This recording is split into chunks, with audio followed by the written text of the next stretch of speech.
Magandang umaga po. Narito po ang mga tampok na balitang sports sa araw na ito.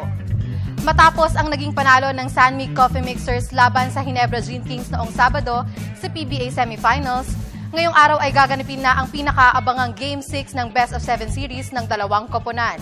Sa score na 79-76 ay naipanalo ng San Mig ang laban, kaya naman isang panalo na lamang ang kailangan upang makapasok sa championship. Nauna nang pumasok sa finals ng PBA Philippine Cup ang Rain or Shine Elasto Painters at kasalukuyang nag-iintay na lamang kung sino ang magwawagi sa labanan ng San Mig Coffee at Ginebra.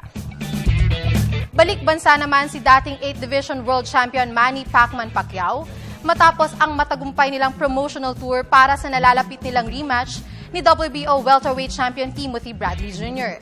Sa pagbabalik Pinas ni Pacman, sisimulan na niya ang unang bahagi ng kanyang training bago siya tumulak sa wildcard gym sa Amerika para sa kabuuan ng kanyang paghanda sa laban.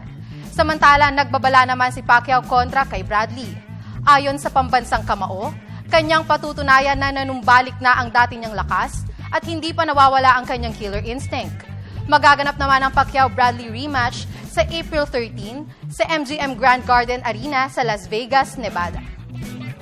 Samantala, usap-usapan pa rin sa mga social networking sites ang opening ceremony ng 2014 Winter Olympics sa Sochi, Russia. Naging magarbo at makulay ang pagbubukas ng palaro na pinangunahan ni Russian President Vladimir Putin, kung saan nilahukan ito ng 3,000 athletes at 3,000 delegation mula sa 88 mga bansa. Tinatayang 98 sets ng medalya ang paglalabanan sa kabuuan ng kompetisyon. Samantala, nagpaabot naman ng suporta ang Malacanang sa 3 Pinoy athletes na kalahok sa Sochi Winter Olympics.